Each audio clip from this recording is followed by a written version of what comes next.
Good afternoon, Bobcats, and welcome into the Neutral Zone, presented by Q30 Sports. I'm your host, Tom Krosnowski, here to take you through the weekend that was for the Quinnipiac men's and women's ice hockey teams, and set you up for the week ahead. And we're going to start off with a little bit of takeaways from the weekend. I was there on the call for both games, and there was a beat reporter. So, seeing right now the Bobcats through 4 games, and right now a few things have stood out. First of all, I want to talk goaltending. Keith Petruzzelli is going to need to improve for this Bobcats team.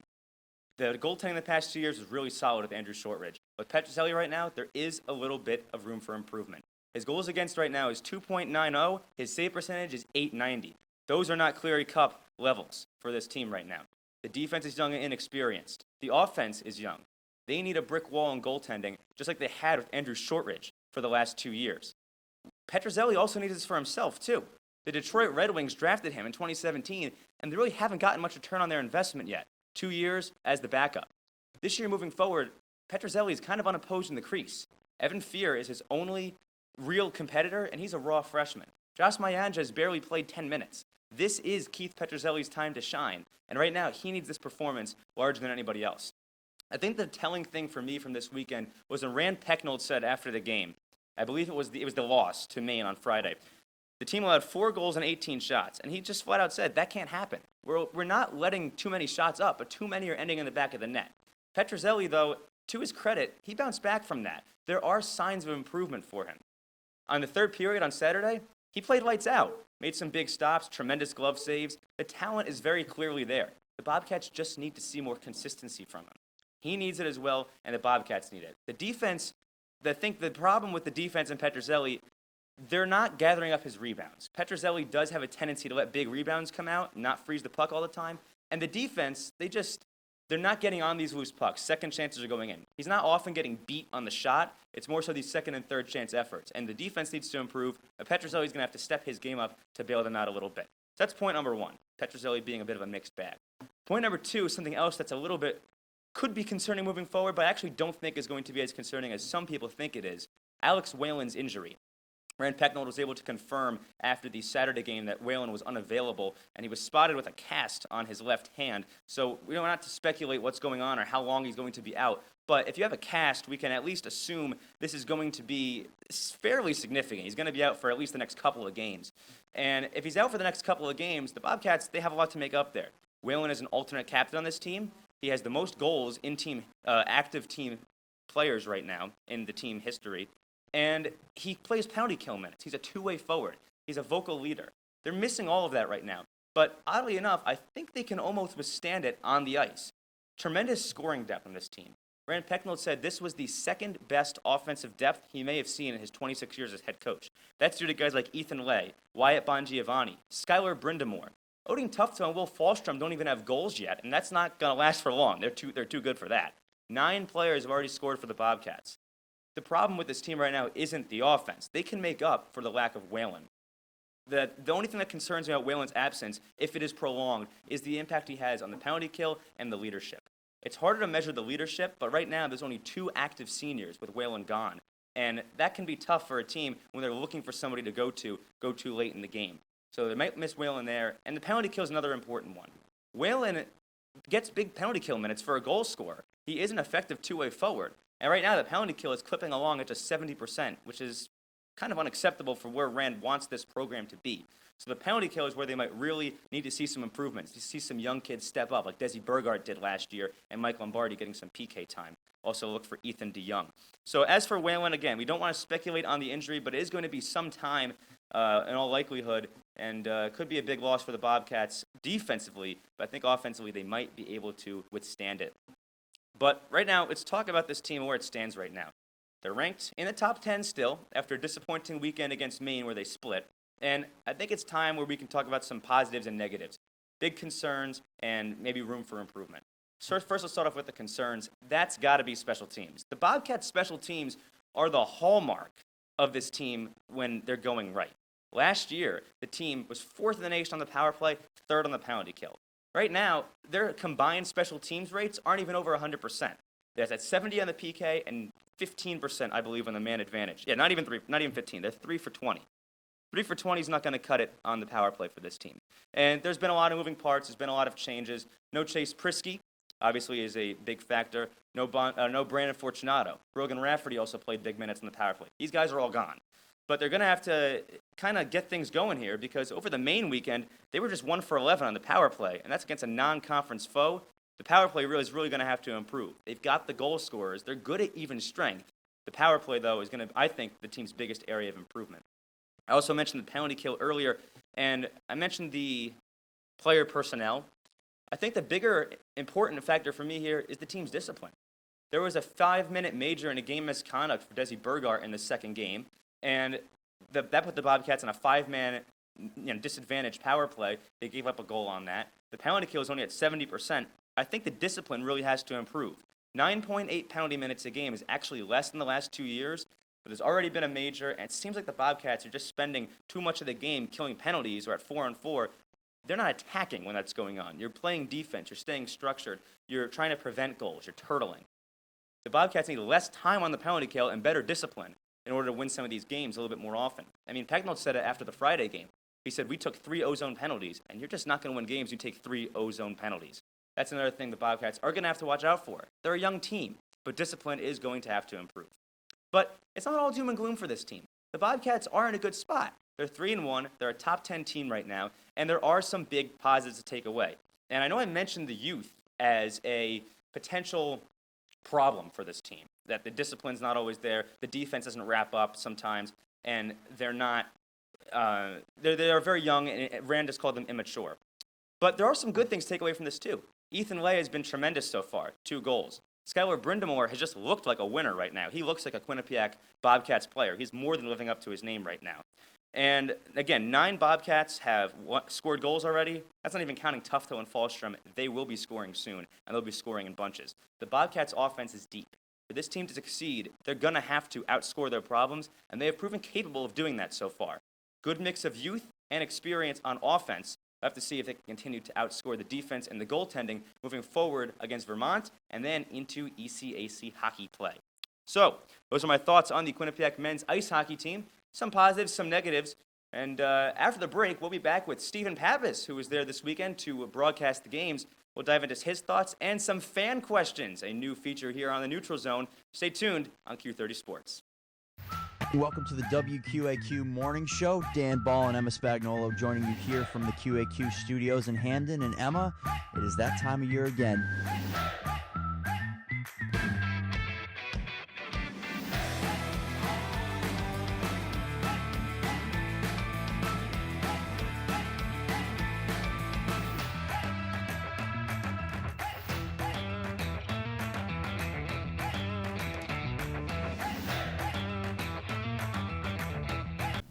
A well-coached team, we're going to win a lot of hockey games. I thought tonight we were a poorly coached team, and in the end that falls on me. I need to do a better job of getting these kids to buy in. But I thought it was sloppy, and, we got what we deserved. Maine deserved to win the game tonight. Anyway, we need to reload and be better. It's a long season, and certainly, I didn't love where we were last week, and I didn't love in the exhibition game, and tonight was a poor effort. So we need to get better, and we'll work towards that. I think we were pretty energized to start the game off. We knew how important it would be to get a good start. We gave up that one early, but thought we showed a good bounce back to get back in it and then kind of get some energy off that and get some more on. So I thought we did a good job of bounce back from that first goal. It just comes down to buy-in, little things in our identity like that, blocking shots, screening, stuff like that we're usually great at. We're a bit of a younger team, so we're working into it, as the season goes on. And with that, we welcome you back to the Neutral Zone, presented by Q30 Sports. I'm Tom Krosnowski, and this block I have the pleasure of being joined by our special guest, Steve Pappas, who was along my side calling the games this weekend. Steve, how are you doing today? Doing pretty good. How are you, Tom? I'm doing well, and I'm personally stoked because we have some fan questions here on the Neutral Zone. Yes, we do. And there's nothing I love more than fan questions. Absolutely love to hear from the fans all the time. It's usually hearing for like NHL professional teams, but to get collegiate fans and that are passionate about the team, it's always fun to hear what they have to think about the team as well. All right, first up, we've got Matt from the Square Diner. He wants to know who the team's MVP is so far. Steve, why don't you take this one first? So I think without a doubt it's Wyatt Bongiovanni. He's been so good in his second season. He was a guy that came in last year and you weren't really sure what you were going to get out of him. He's a big guy, big body, but but he really controls the puck well. He takes a puck to the net, and he scores in so many different areas. He'll score on the power play from that Alex Ovechkin type area. He'll come in on the rush and beat you with speed, and then he'll just beat you with deception like he did on Saturday against Maine, where he snapped a shot right off this faceoff. So I think Wyatt Bongiovanni, the way he's been able to score and consistently score the last year and now 4 games into this one, I think he's without a doubt right now this team's MVP. Yeah, I don't want to agree with you on everything per se, but it's hard to argue this one. Bongiovanni is the team MVP so far this season. 3 goals, 4 games. They come from everywhere, and I think a real telling stat for that, team active goals leaders, he's already 3rd. Yeah, as a behind sophomore. only 2 seniors. Yeah, exactly. As a sophomore, if you're coming into this league and coming into this team, and then immediately, you state your presence, and then you start dominating, and you start just putting goals in basically at will for him at this point, because it seems like whenever he wants to score, he's going to score. So it's really imperative that he keeps the success. I mean, you talked about it in the first half of this show that Odin Tufto hasn't gotten to crack the scoreboard yet in goals wise, and neither is William Falstrom.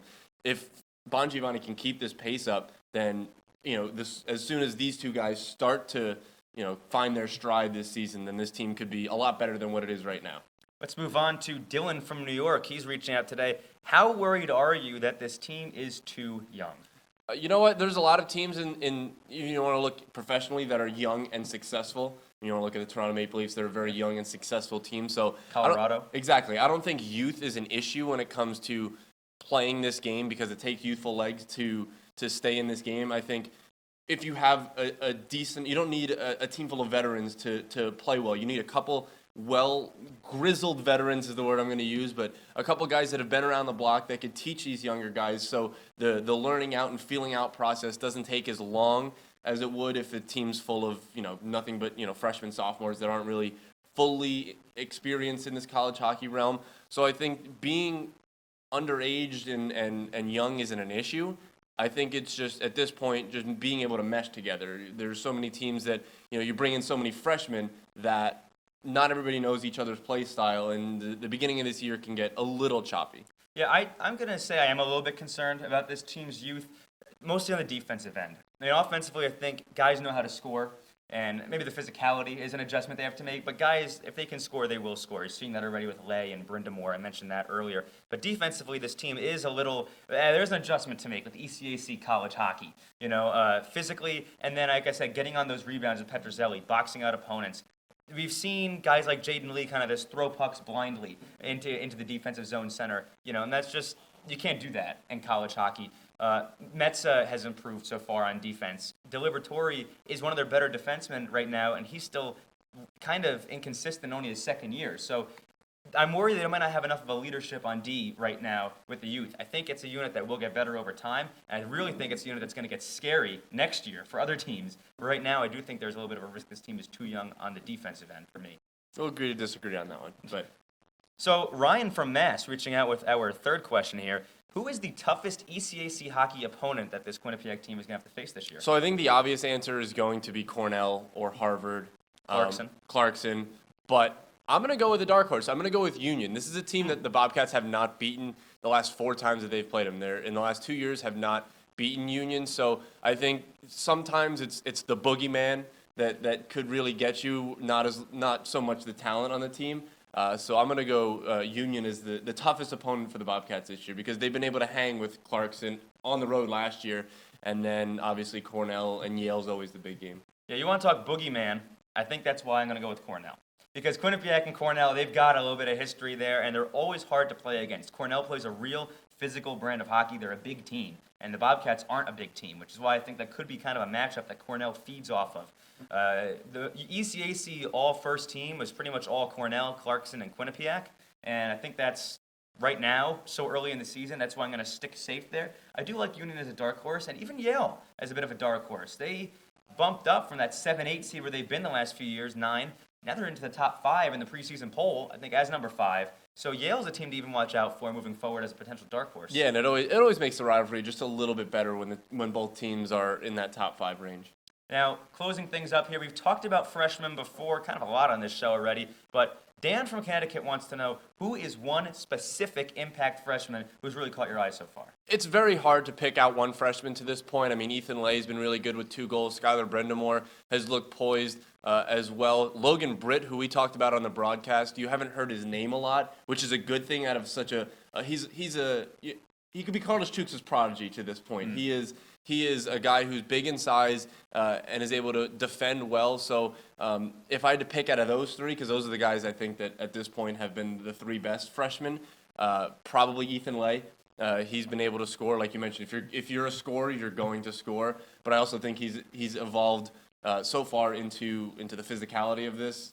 ECAC, he's been able to take hits, he's been able to make plays, and then he's been able to finish. So I'm going to go with Ethan Lay. Yeah, not really a wrong choice out of those 3. I really like what you said about Britt. I know we said almost the exact same thing on the broadcast. It's true. He has stood out for all the right reasons. But I'm going to go Brendamore as my favorite freshman so far. I like that he looks confident. He is comfortable moving the puck. He's kind of playing on a grind line mostly with Lombardi or O'Connor or Jermaine on occasion. He's not on a scoring line, but he brings some finesse to that with the way he handles the puck. He wins some faceoffs. He plays some penalty kill minutes, not often, but a little bit here and there. And, he comes in with a big name. A lot of people on this campus know Brendamore as a name, and, he's impressed so far. He has a goal. He's looked good.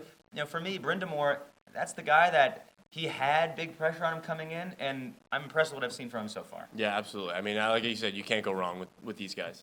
Well, that's going to do it for all the time we have here on the Q30 Sports Neutral Zone. Steve, it's been a pleasure. Hopefully we can have you back on sometime real soon. Yeah, I really enjoyed it. Hopefully come back on. All right, you got it. Men's and women's ice hockey both going to be in action this weekend. 2 at home for the women's team. We'll have analysis on that next week. Also 1 non-conference game for men's hockey. That's on Sunday. So Friday, Saturday, Sunday, no excuse not to get to the People's United Center this week and catch some QU hockey. So for Steve Pappas, I'm Tom Krosnowski. This has been the Neutral Zone, presented by Q30 Sports.